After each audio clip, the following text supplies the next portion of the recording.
This is The Process Shot.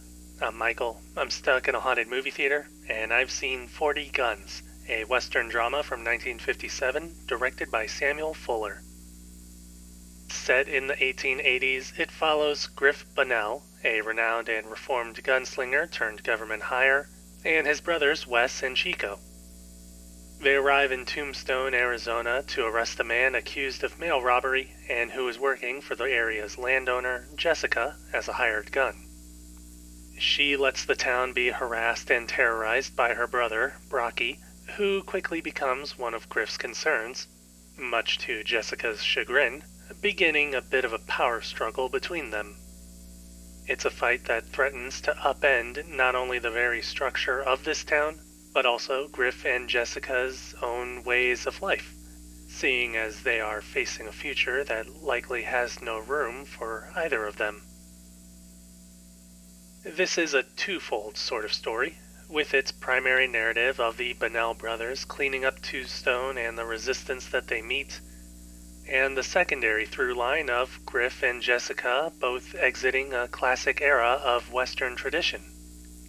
Both of these are developed pretty well, coming through in the end as a rather complex story, almost in its own way a conflict between the older ways of the Wild West and the newer industrial era that was approaching. I think it was the industrial era that was next. Either way, the main storyline here actually does end up being a bit weaker, not only because of the simplicity of the usual tropes, but also because the film finds itself focusing more on the underlying thematic ideas and the changing attitudes, so to speak. Griff, for example, is far and away one of the best shooters in the country, whose name is enough to send chills, but since he began working for the government, he hasn't had to kill a man in years, nor does he even want to. Meanwhile, his youngest brother, Chico, almost idolizes that old lifestyle and wants to prove himself to be just as strong, despite Griff preferring that he simply be somewhere safe and away from danger. Wes is somewhere in between, wanting to marry the daughter of a Tombstone gunsmith and settling down as town marshal. Jessica, similarly, finds herself between the old ways that her brother revels and exploits, the comfort of a world which has only now given her wealth and power, and the acceptance of the encroaching future that Griff foresees. I might be looking into it all a bit too deeply, honestly, but it does feel to me that this is almost a post-Western commentary on the changing times and an abandonment of older ideas. Whatever the case, the film certainly puts work into the production to tell these stories in a way that's simultaneously intriguing and chilling. The film's cinematography gives it a sense of scale that emphasizes an eerie sort of emptiness in the area, without any major landmarks to gawk at, but enough to show that this is a world where people live. The town of Tombstone itself is also shown off well, similarly scaled by the people within it and the amount of action that goes on.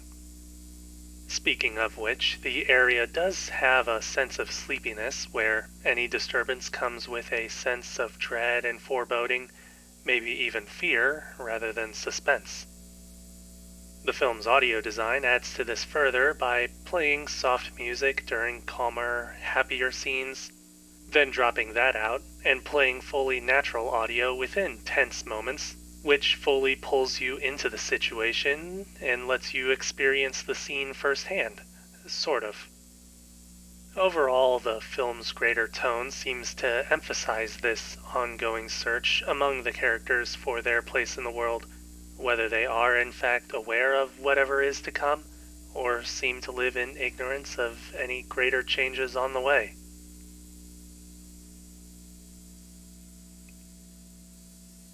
"40 Guns", Samuel Fuller, 1957.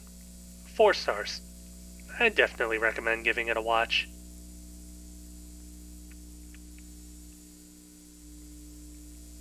That's it for this review. If you liked it, leave a like. If you have something to add, leave a comment. Subscribe to the channel for more reviews. I will say, I do like these westerns that put a sort of deconstructive approach to their stories and settings. but I do also like a classic western every now and then. I suppose I just like westerns in general.